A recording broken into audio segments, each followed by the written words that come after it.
ইবাদতকারীর এক ভয়ঙ্কর পরিণতি। ভিডিওটি শুনুন, চোখে পানি চলে আসবে। হযরত হাসান বসরি রহমতুল্লাহ আলাইহি এর পাশ দিয়ে একবার কিছু লোক একটি মরদেহ টেনে নিয়ে যাচ্ছিলেন।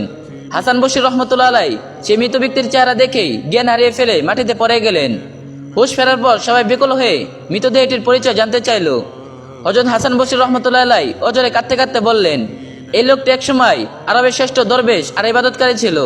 দিনের পর দিন সে ইবাদত করত, কিন্তু একদিন মসজিদের পথে যাওয়ার সময় এক রূপসী খ্রিস্টান নারীর প্রেমে পাগল হয়ে গেল। বিয়ের প্রস্তাব দিলে নারীটি বলল, তুমি যদি খ্রিস্টান হও তাহলে আমি তোমাকে বিয়ে করব। দুর্ভাগা লোকটি জবানের তাড়নায় সারা জীবনে সব ইবাদত বিসর্জন দিয়ে ধর্মত্যাগ করে ওই মেয়ের জন্য খ্রিস্টান হয়ে গেল। ধর্মত্যাগ করার কিছুদিন পর সেই সুন্দরী নারী লোকটিকে ধমক দিয়ে বলল, ওরে পাপিষ্ঠ, ধিক্কার তোকে, তুই যে রবের সাথে দীর্ঘকাল ছিলি, জবানের মোহে আজ তাকে সামান্য এক তুচ্ছ নারীর জন্য বিসর্জন দিলি। তুই তো তার সাথেও গাদ্দারি করেছিস। তোর কাছ থেকে তো আমি শান্তি আশা করতে পারি না। তুই খ্রিস্টান থাক আর আমি ইসলাম গ্রহণ করলাম। এরপর মেয়েটি সূরা ইখলাস পড়তে শুরু করলো। সবাই বিস্ময়কর প্রকাশ করে তাকে জিজ্ঞেস করলো, আপনি কি এর আগে এই সূরাটি মুখস্থ জানতেন? তিনি উত্তর দিলেন, না, আল্লাহর কসম, এর আগে আমি এর কিছুই জানতাম না। কিন্তু এই লোকটি যখন আমাকে নিয়ে প্রচন্ড পিড়াপিড়ি শুরু করলো, তখন এক রাতে আমি স্বপ্নে দেখলাম আমি জাহান্নামে প্রবেশ করেছি এবং সেখানে আমাকে আমার বসার জায়গাটি দেখানো হলো। আমি অনেক বেশি আতঙ্কিত হলাম।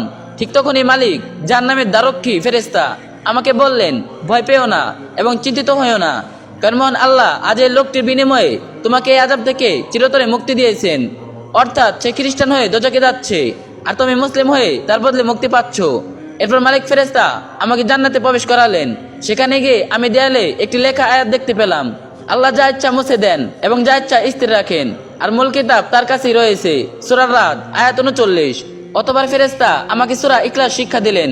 আমিও তার সাথে পড়তে লাগলাম। যখন ঘুম ভাঙলো দেখলাম সূরাটি আমার হৃদয়ে গেঁথে গেছে। হযরত হাসান বসরি রহমতুল্লাহ আলাইহি বলেন, অতঃপর সেই নারীটি ইসলামের সুতিল ছায়ায় আশ্রয় নিলেন এবং হিদায়াত পেলেন। আর লোকটি ধর্মত্যাগী মুরদাত হিসেবে পাপিষ্ঠ অবস্থায় খ্রিস্টান হয়ে মারা গেলেন। গুনাহের পথে পা বাড়ালে ধীরে ধীরে মানুষ ঈমান পর্যন্ত হারাতে পারে। এজন্য আত্মসংযম ও তাকওয়া অপরিহার্য। হিদায়াতের একমাত্র মালিক আল্লাহ, তিনি যাকে ইচ্ছা পথ দেখান। এমনকি অবিশ্বাসের অন্তরেও হঠাৎ ঈমানের আলো জ্বালিয়ে দিতে পারেন। কেবল ইবাদত করা যথেষ্ট নয়, প্রতিটি মুহূর্তে আল্লাহ ভীতি ও প্রকৃতির তাকওয়া থাকা অবশ্যই। এই ভিডিওটি অবশ্যই অনেকে জানার সুযোগ করে দেন, আর যে যত পারবেন কপি লিংক করে দিন।